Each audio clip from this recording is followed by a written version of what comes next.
Salut les gars, TGL. Alors on se retrouve pour une vidéo sur Realm Rush. Alors on va terminer la review des personnages range. On va juste faire les 5 invocations, enfin les 5 multis.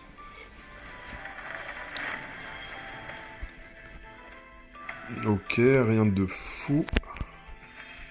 Après les rates, elles sont quand même... j'ai pas regardé, j'ai pas vérifié les rates, mais je pense pas qu'elles soient si ouf que ça.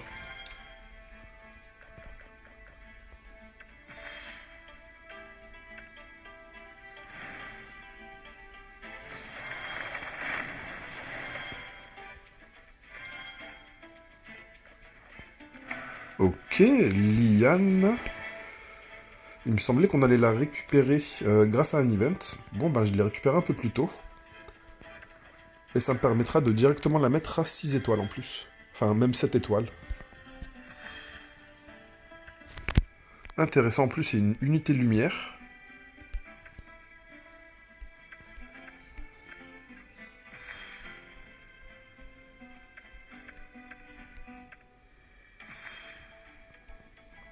Hop, on va faire quelques dismiss. Et on va continuer les summons.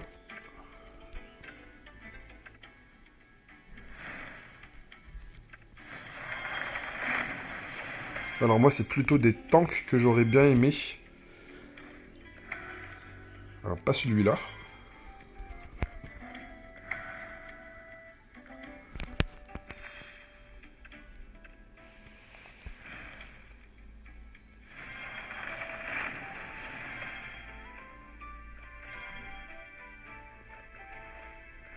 Ok, You, intéressant, vu que je l'avais déjà droppé. Ça fait que je vais pouvoir la mettre à 7 étoiles. On pense bien à récupérer le coffre. Invocation gratuite aussi.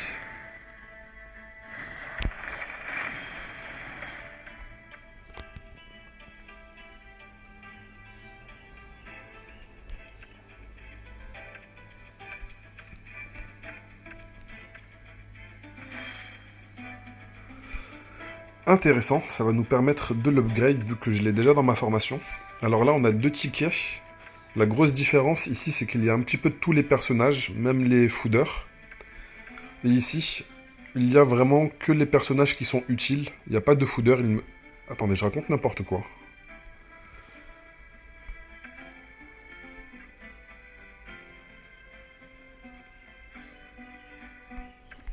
Je crois que c'est une faction, les bunkers.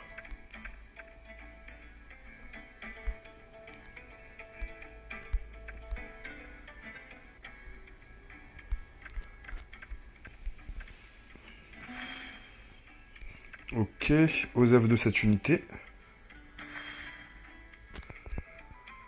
Celle-ci, je l'ai de côté. Je pense que je vais la garder pour... et je vais la monter pour tout ce qui est combat de boss.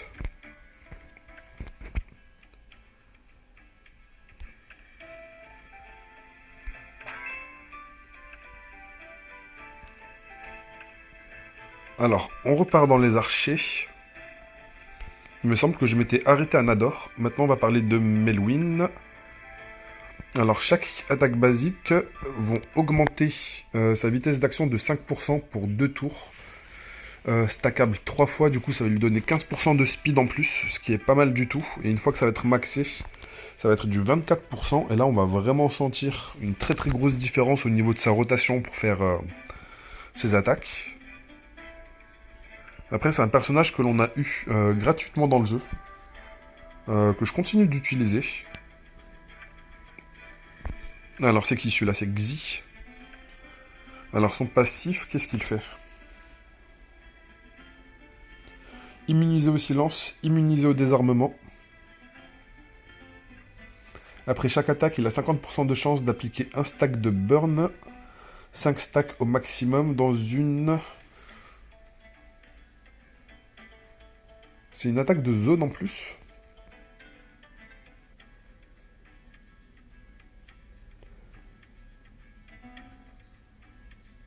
Le burn, ça va infliger 10% de l'attaque au début du tour.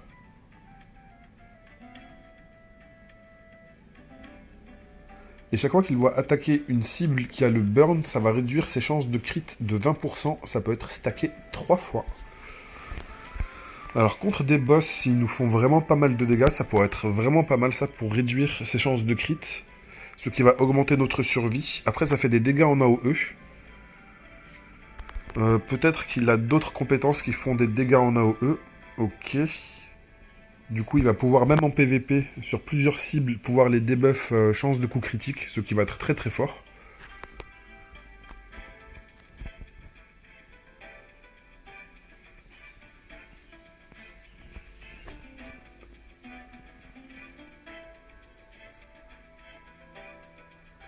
3 instances de dégâts, 30 plus 30%, ce qui est quand même pas mal du tout.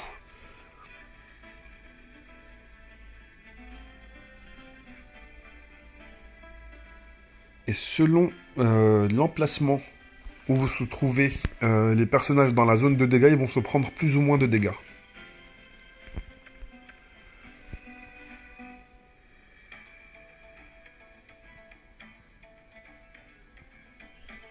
Alors pareil pour cette compétence, ceux qui vont être au centre vont se prendre 50% de dégâts en plus.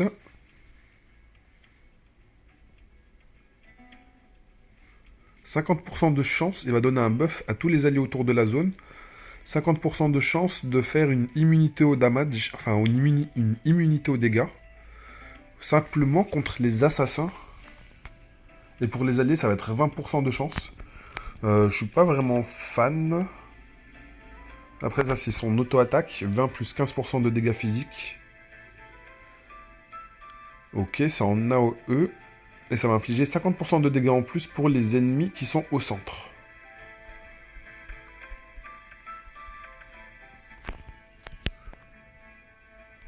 Je suis pas spécialement fan, honnêtement. Alors, BT86, alors son passif. Chaque basique, chaque auto-attaque va... Qu'est-ce que ça va faire? Augmenter sa vitesse d'action de 5% pendant 2 tours. Max 5 stacks, ça va nous donner 25%.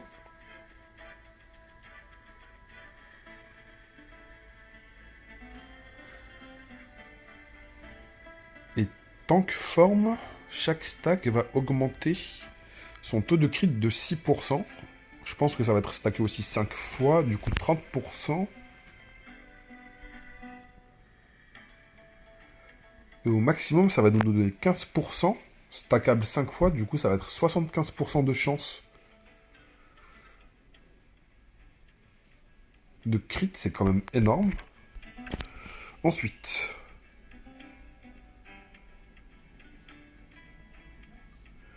il va entrer le mode tour, il va devenir immobile, il va augmenter les compétences de ses skills, et en même temps il va reset les cooldowns.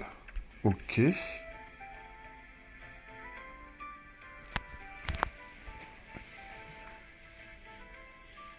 Alors ça va balancer 2 missiles à un ennemi, lui infligeant 25 plus 46.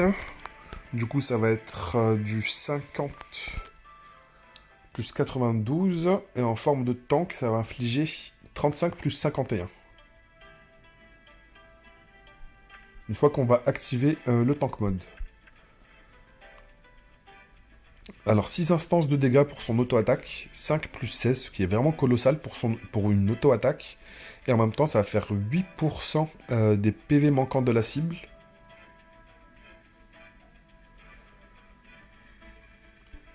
Sous sa forme de tank, les dégâts vont encore être augmentés, ça va être du 30 plus 42. C'est vraiment colossal, hein.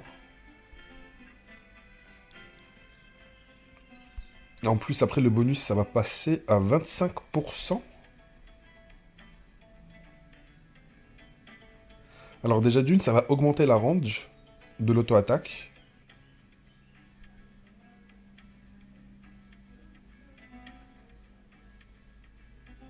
À tous les ennemis dans une zone de... je crois que c'est un carré. Un carré de... Un carré, du coup sur 4 cases, je pense. En tout cas, celui-là, il a l'air vraiment intéressant. Raphaël, je l'ai mis dans ma formation. Et il fait de très très bons dégâts en mono-cible. Alors maintenant, Olia. Olia. Alors sans passive... Alors ces attaques ont 25% de chance de dispel tous les buffs. Ok. 6 instances de dégâts, 20 plus 22. C'est pas mal quand même. C'est une zone en AOE et la cible principale va se prendre 20% de dégâts en plus. Le dernier hit va faire des dégâts équivalents à 20% des PV actuels de la cible aux ennemis qui vont plus de 60% de leur PV. Enfin, le 20% de dégâts basé sur leur PV manquant, ça va être sur les ennemis qui ont 60% en plus de leur PV. Honnêtement, moi je pensais qu'à travers cette attaque-là, j'aurais espéré que les unités soient en dessous de 60%. Mais après, on va dire si le dernier hit nous garantit de faire passer les unités quasiment toutes celles qui vont être dans la zone à 50% de PV, c'est vraiment pas mal du tout.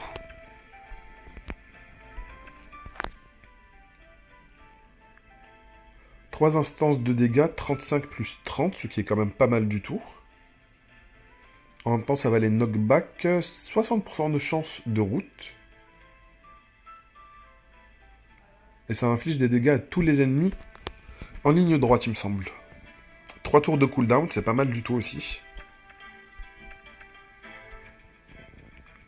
Alors son auto-attaque, c'est 30 plus 23. Et ça va faire des splash damage équivalent à 50% des dégâts à tous les ennemis qui sont apportés. Je pense que ça va être des dégâts qui vont être autour de la cible principale.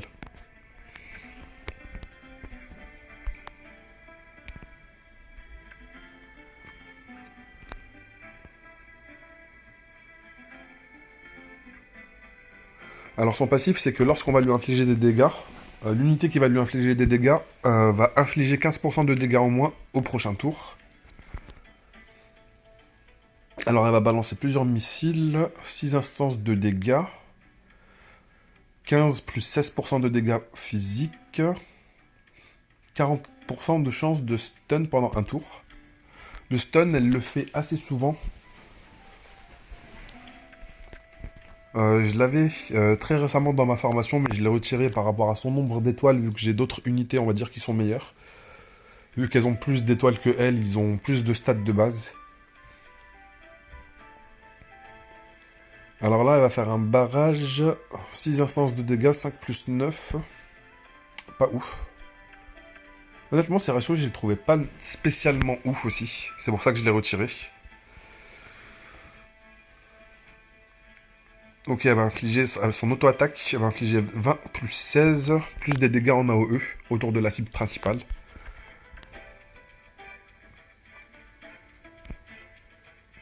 Limite, honnêtement, en termes de dégâts purs, je trouve que Johnson est meilleur.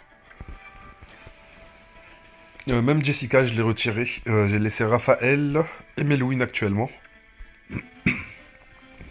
Juste par rapport à leur nombre d'étoiles. Ils ont 7 étoiles, ils ont bien plus de stats que mes autres unités.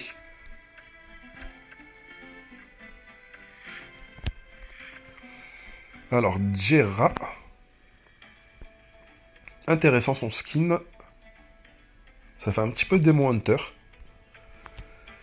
Alors, Soul Hunter, passive. Lorsqu'elle se fait attaquer...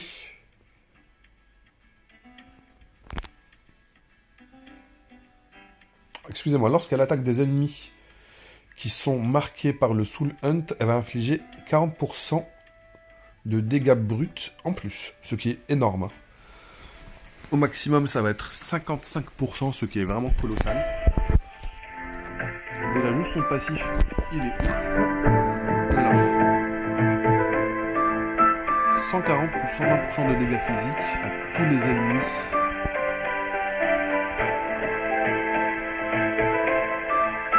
En même temps, ça va les push back et appliquer le debuff sous le marque pour 2 tours.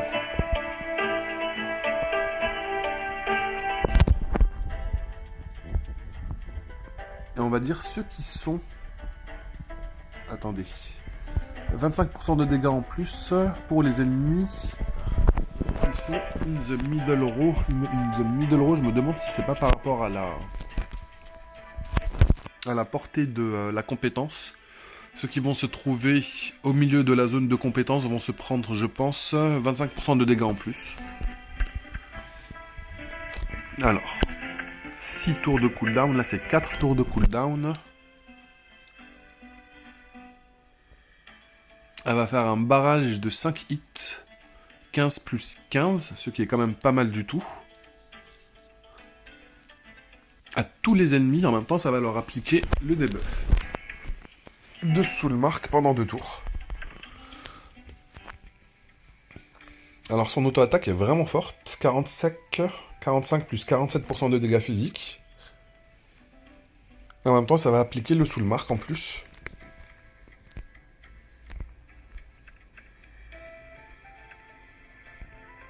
Bon, c'est pas pour rien que c'est une unité lumière. Hein. Elle est au-dessus des autres. Ça, c'est sûr.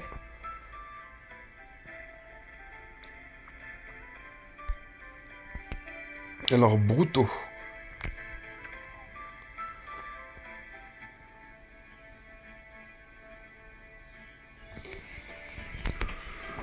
Alors, lorsqu'il va infliger des dégâts sur des ennemis qui ont déjà le debuff de Burn, il va gagner 8% de pénétration physique.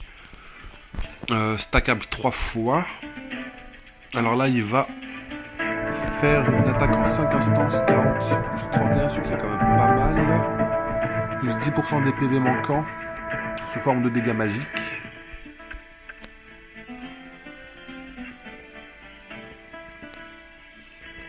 « 65 plus 42% de dégâts en AOE.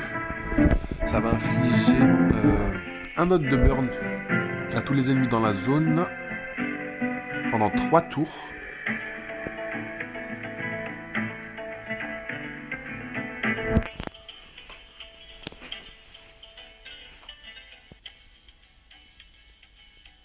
Et je pense que ceux qui sont au plus proche de la zone de dégâts vont se prendre 25% de dégâts en plus. Ok. 3 instances de dégâts, 15 plus 17, ce qui est quand même pas mal du tout. Avec 50% de chance d'appliquer un debuff de burn. Ok. Pas mal du tout, Bruto. Vu qu'il fait des dégâts en plus sous les personnes qui sont sous burn, il applique des burns à la même manière que Jera en fait.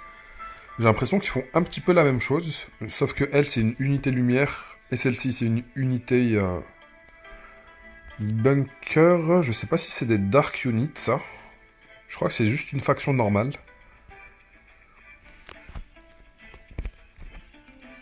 Bref. Alors on avait déjà vu les tanks, on vient de finir les archers, mine de rien ça prend pas mal de temps. Alors maintenant on va s'occuper des assassins. Lui, on va pas perdre de temps dessus, ni sur lui. Alors personnage avec 3 compétences, on va les éviter aussi. Quoique après il y a des personnages qui ont 3 compétences qui sont vraiment forts. Alors 3 attaques, 10 plus 20%. Ok, plus 10% des PV perdus, ce qui est quand même pas mal pour une auto-attaque. C'est pour ça que certaines unités 3 étoiles, surtout lorsqu'elles sont dark ou lumière, sont quand même très utiles. 3 instances de 25 plus 40, 40% de chance de disarm, ça fait qu'on ne pourra pas faire d'auto-attaque. Et ça, c'est garanti à 100% contre les archers.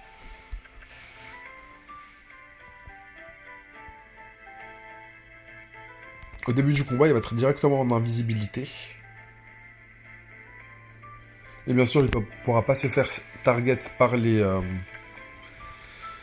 attaques à cible unique, mais il pourra toujours se prendre les dégâts en AOE.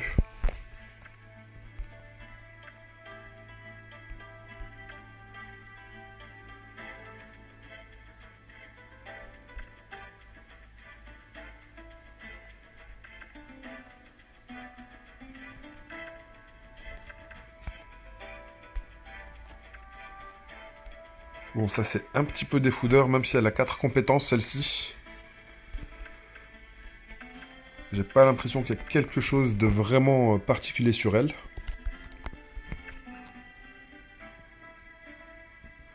Lorsqu'il est en état d'invisibilité, lorsqu'il se prend des dégâts, ça va augmenter sa défense de 20%. Alors, 6 instances de dégâts, 20 plus 19 à chaque instance. Il va infliger le debuff de poison. Je sais pas si c'est à chaque instance de dégâts qui va infliger un cumul de poison ou non. D'ailleurs, je sais même pas si normalement ça se cumule le poison, il me semble.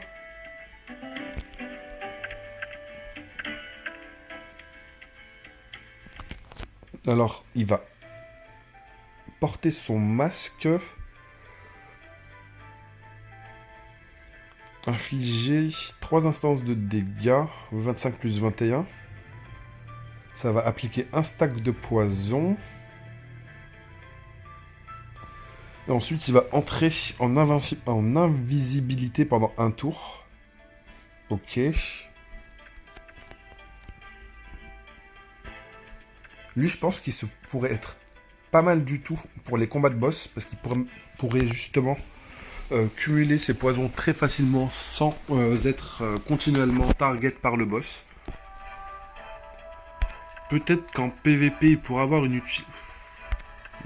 Après, si on a un très bon tank, un très bon healer, lui, vu qu'il va toujours, enfin pas toujours, mais très souvent être en invisibilité, il pourrait doucement démonter la ligne adverse, surtout la backligne adverse. Alors, Solanil, ça c'est un passif. Au début du tour, si elle a des ennemis qui sont proches d'elle, ça va augmenter son attaque de 7%, ok. Elle va marquer un ennemi et le provoquer. Ensuite, elle va se téléporter dans la case la plus proche de lui infligeant 140 plus 108% de dégâts physiques, ce qui est quand même pas mal du tout. Même aux ennemis aux alentours. Ça va être des dégâts en AOE. Et en même temps, ça va les taunt pendant 2 tours. Intéressant comme mécanique pour un assassin. Il pourrait, on va dire, se positionner très rapidement dans une zone où il y a des ennemis qu'on n'a pas envie, peut-être qu'ils fassent des dégâts en AOE sur notre frontline. Et ça nous permettrait en fait de très vite les contrôler. Très intéressant son kit.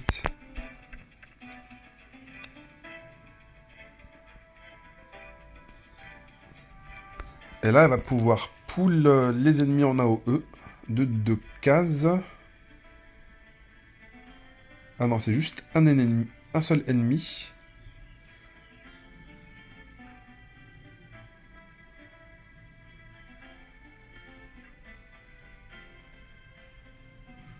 Je crois qu'en fait, elle va juste grappe un ennemi, en fait. Et elle va le ramener vers elle. Ok. 40 plus 24. Pour un assassin, j'ai l'impression que c'est plutôt un off-tank.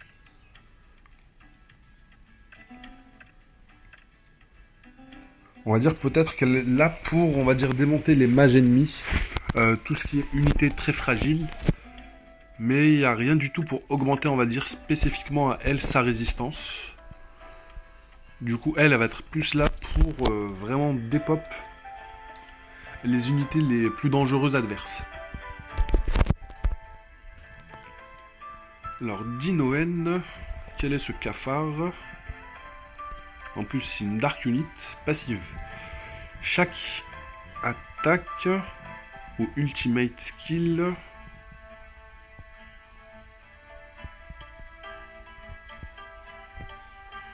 En gros, chaque fois qu'il va faire quelque chose, soit une auto-attaque, soit une compétence qui inflige des dégâts, il va infliger un poison qui va être stackable 5 fois, qui va infliger 15% de son attaque au début du tour, pendant 2 tours.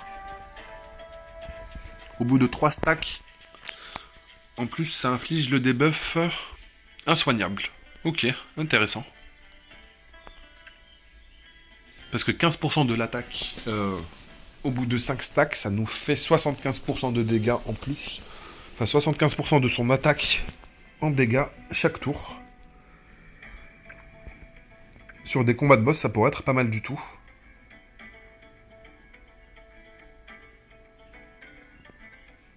Alors, 75 plus 71% de dégâts physiques.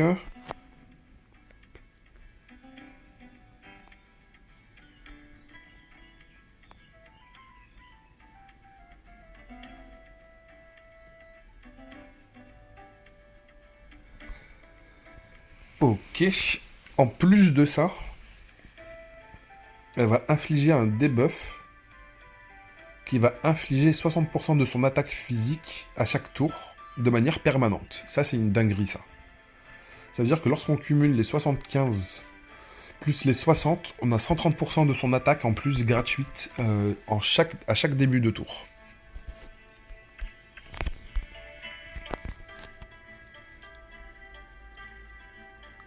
Alors 45 plus 82% de dégâts physiques aux ennemis dans une zone de 1 carré. 25% de chance d'infliger le silence. Et contre les mages, le silence, il est garanti.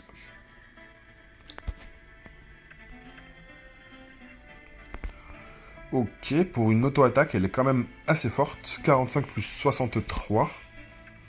C'est pas dégueulasse. Honnêtement, j'aimerais bien l'avoir dans ma formation.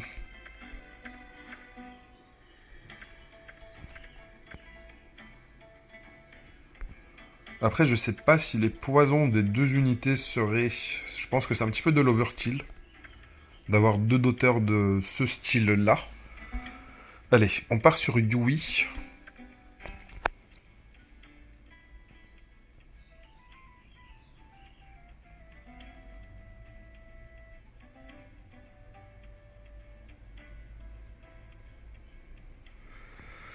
Alors, elle va être très intéressante contre les personnages archers et mages. Parce que chaque hit qu'elle va faire auront 35% de chance de réduire l'attaque des mages ou des archers de 10% cumulable 7 fois. Je pense que contre justement les boss mages ou archers, ça va être très intéressant pour qu'ils nous infligent vraiment plus de dégâts en fait. Ça, on peut le voir sur les combats de guild boss. On a des boss de différentes classes et je pense que ça peut être très facilement applicable. 5 hits, 40 plus 26. Avec une chance d'impliquer le debuff insoignable à 80%. Ce qui est quand même pas mal du tout. Alors, on va sélectionner un endroit vide, mais il doit y avoir des ennemis sur le passage. On va dash dans cet endroit-là et infliger aux ennemis qui sont sur le passage 130 plus 132 dégâts physiques. Et ça va réduire les dégâts qu'ils infligent en même temps de 35%. Alors imaginez le mec qui a déjà 70% de réduction grâce au passif. Et en plus de ça, on va rajouter encore une réduction des dégâts infligés de 35%. Les mecs, vraiment, ils vont juste nous chatouiller. Hein. Ils vont juste nous gratter le dos.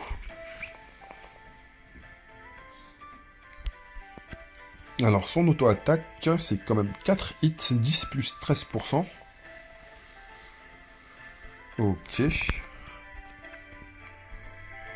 Ensuite, il va rester qui? Fendis, Liane, Lavilla et Glee. Alors, 2 secondes, les gars.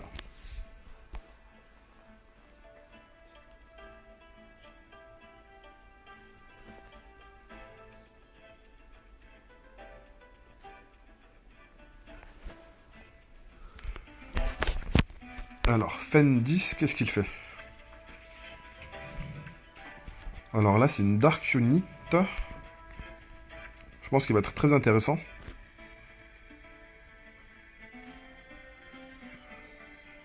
Alors, lorsqu'il est attaqué, ça va augmenter son attaque speed de 60%. Sans aucune durée.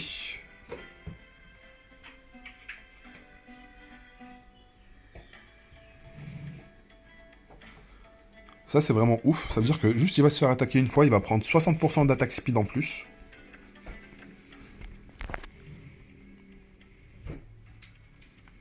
Alors là, c'est des dégâts en AOE. 150 plus 112% de dégâts physiques, plus 10% des PV actuels de la cible.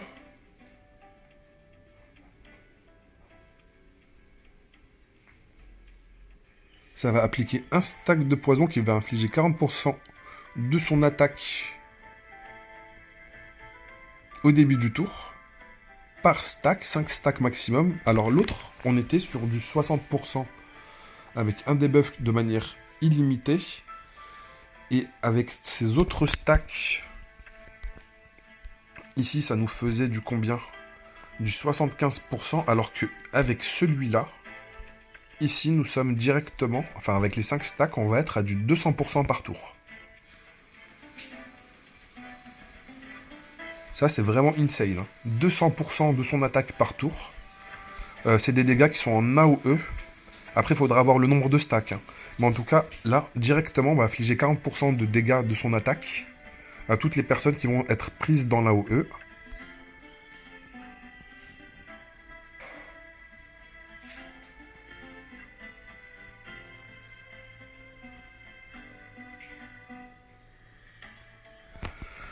Ok, très intéressant.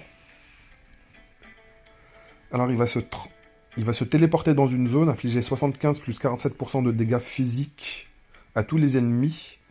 Et à tous ces ennemis-là, en fait, il va leur infliger le debuff Darkling, c'est-à-dire que n'importe lequel de ces ennemis qui va se prendre de dégâts, les autres vont se prendre 50% de dégâts en plus. C'est-à-dire que, imaginons qu'il y a, on va dire, un tank, un bruiser et un archer qui sont à peu près dans la même zone. Nous, on va téléporter cette unité-là au milieu de ces 3 personnages-là pour essayer de les toucher les 3. Et ensuite, la plus faible des unités, on va dire le archer qui est susceptible de se prendre de plus de dégâts, on va essayer de l'exécuter pour qu'il se prenne justement le plus gros montant de dégâts possible pour que les autres se prennent 50% de ces dégâts en plus.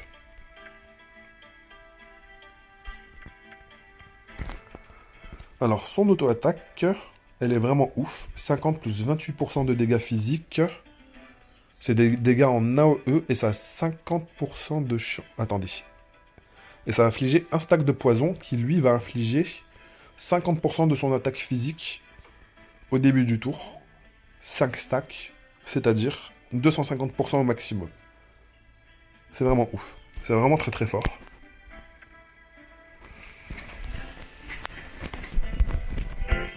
Alors la villa, elle va marquer les ennemis après les avoir attaqués. Et lorsque les ennemis sont marqués, ces auto-attaques vont gagner 50% de crit et 50% de dégâts crit, ce qui est vraiment ouf. Et au maximum, ça va être 80% de chance de crit rate. Bon, elle va faire très très mal avec ses auto-attaques, je pense.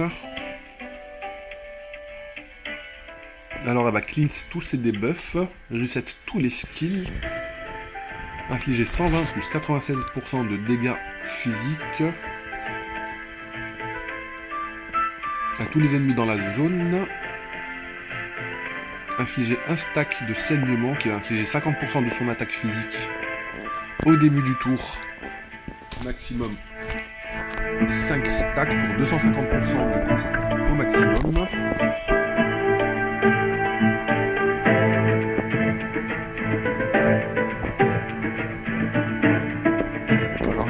Pas mal du tout, parce qu'elle va pouvoir switcher de position avec une unité. En même temps, ça va lui infliger 130 plus 112% de dégâts physiques.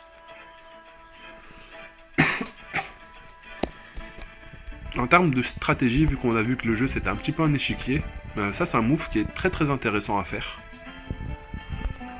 Surtout que si elle, on va dire, elle est plus avancée qu'un archer. On va dire, il y a un de nos archers qui est un petit peu derrière elle.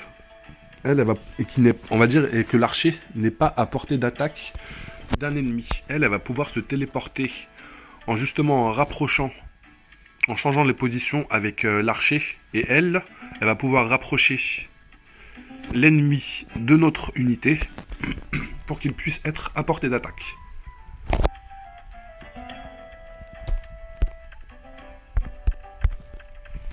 Alors, auto-attaque, 4 hits, 15 plus 15%, pas mal du tout. 10% des PV, 10% en plus des PV actuels de la cible.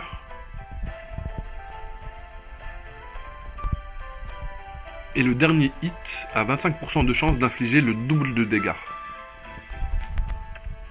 Franchement, très intéressante comme voleuse. Alors, Liane, celle qu'on vient de récupérer. Alors, c'est dommage pour ces unités-là, vu qu'elles sont quand même assez rares. Pour leur trouver des doublons, ça va être un petit peu compliqué.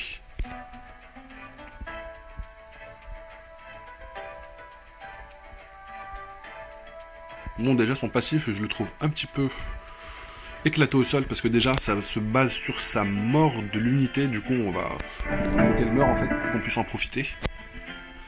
Et lorsqu'elle va mourir, ça va infliger une réduction de l'attaque speed de 15% dans une zone juste pendant un tour. Ce qui est vraiment pas ouf.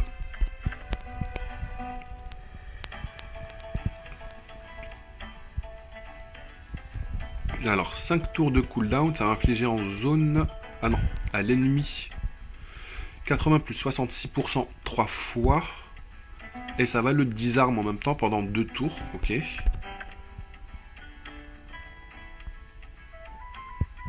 Alors ça c'est intéressant.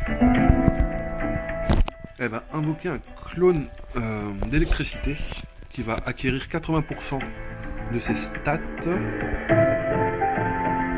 Et lors de l'invocation, elle va infliger 60 plus 47% de dégâts physiques à un ennemi qui sera à une case adjacente de l'invocation.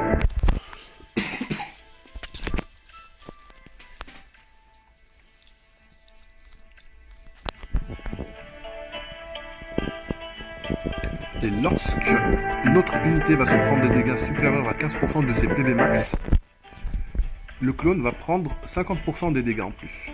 Ça, c'est pas mal du tout. Alors, son auto-attaque est vraiment forte. 60 plus 47% de dégâts physiques, avec 30% de chance d'infliger un désarmement.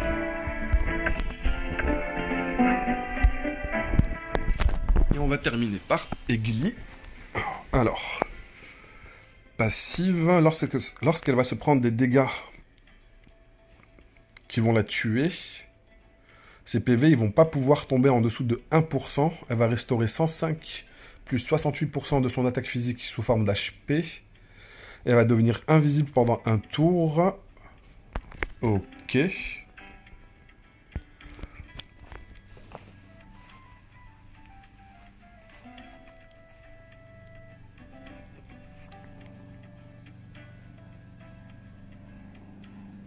Alors ça c'est très intéressant parce qu'elle va dash sur l'ennemi, lui infliger 160 plus 162% de dégâts physiques, ce qui est quand même pas mal du tout. On est sur du 362% quand même. C'est du mono-cible, d'ailleurs c'est marqué. Hein. Flash Strike exécute. C'est une exécute. Et alors le crit rate va augmenter selon la Magic Defense de la cible. Je pense que moins elle en aura, plus on aura de chances de crit. Et lorsqu'on va tuer une ennemie avec cette compétence-là, on va la réactiver. Mais cette fois-ci, ça va infliger 20% de dégâts en moins, jusqu'à un maximum de 40%. Un maximum en gros de 2 répétitions.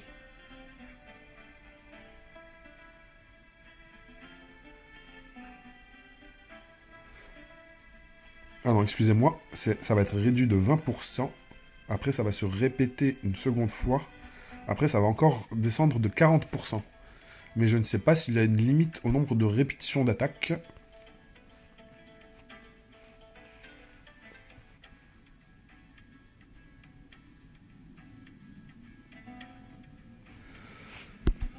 Alors, cette unité-là, j'ai l'impression qu'elle sert vraiment à, on va dire, avec cette compétence-là, Elle va attendre un petit peu, elle va temporiser le temps qu'on puisse faire, on va dire, pas mal de dégâts. Enfin, pas mal, pas tant que ça non plus. Mais essayer de faire des dégâts en AOE qui vont mettre des unités à 40%. Elle, du coup, elle va temporiser pendant ce tour-là. Le temps que nos autres personnages vont agir. Ensuite, lorsque ça va être son tour, elle va gagner 11% d'attaque. Et là, on pourra commencer à danser. Et là, elle va exécuter tout le monde, là. Elle va vraiment dash dans tous les sens. Et dans le cas où, justement, elle ne fait pas tout le ménage, elle pourra quand même résister un tour parce qu'elle va pas se faire tuer. Et vu qu'elle va redevenir en invisibilité, elle aura le temps de se replacer. Alors son auto-attaque est quand même forte. 50 plus 63% d'attaque. Et nous avons 30% de chance d'infliger deux fois des dégâts. 30% de chance d'infliger 2 fois plus de dégâts. Désolé les gars pour les traductions. Et désolé aussi pour l'atout. Bon, on a terminé la partie 2 des archers. On a terminé aussi entièrement les voleurs. Désolé les gars, ça prend pas mal de temps juste pour review leur kit quand même. Et on se retrouvera dans la journée. Je pense que je vais faire aussi la review des mages et des guerriers. Comme ça, on va se débarrasser de la box de personnages. Et ensuite, on pourra parler un petit peu plus des artefacts et des autres stratégies qui sont utiles et à faire dans le jeu. Sans parler de ça, on va parler aussi de... Où est-ce que c'est déjà? Du Wish recrutement. Je sais pas comment vous l'utilisez, je ne sais pas comment vous l'abordez actuellement. Moi pour le moment je ne l'utilise pas du tout. J'ai utilisé aucune ressource pour. Et je préfère pour le moment économiser mes ressources premium. Justement, lorsqu'on va terminer la review de cet aspect-là du jeu, je pense que je vais acheter une ou deux. Je crois que ça va être 2 ou limite voire 3 en fait. Je pense que sur le long terme, de toute façon, il faudra tous les avoir. Vraiment, sur le long terme, on en aura besoin de tous ces éléments-là. Là, je vais en focus 2 pour essayer de faire une formation qui va tourner autour de ces deux types de classes qui vont pouvoir profiter des bonus. Du coup, ça va me faire quand même dépenser 6000 ressources premium. Et après, justement, dans le Wish Recrute, là, je vais justement chercher à récupérer les personnages que je désire le plus, comme Savatina. D'ailleurs, j'hésite à partir soit sur une formation tank, voleur, parce que les tanks, ils ont quand même pas mal de heal ici. Avec Holy Knight Belus, avec Donny, on peut rajouter Savatina. Ça nous fait 3 unités. Et après, ensuite, on peut rajouter des voleurs. Les voleurs, qu'est-ce qu'ils ont comme bonus ici? Lorsqu'on en déploie 3, nous avons 16% de chance de faire le double de damage, 8% de chance de faire le triple et 4% de chance de faire le quadruple. Et les mages ici, au maximum, nous avons 16% de chance... Enfin, déjà, nous avons 16% de dégâts en plus. Et 30% de chance de caster une compétence une nouvelle fois. Enfin, le skill 2, simplement. 30% de chance de caster le skill 2 une deuxième fois, ce qui est vraiment énorme. Bon, après, les archers, ils ont 40... On va faire ça, on va review ces éléments-là plus tard. La vidéo, elle est déjà assez longue. Et on se dit à très bientôt. Amusez-vous bien, les gars. Allez, ciao, ciao.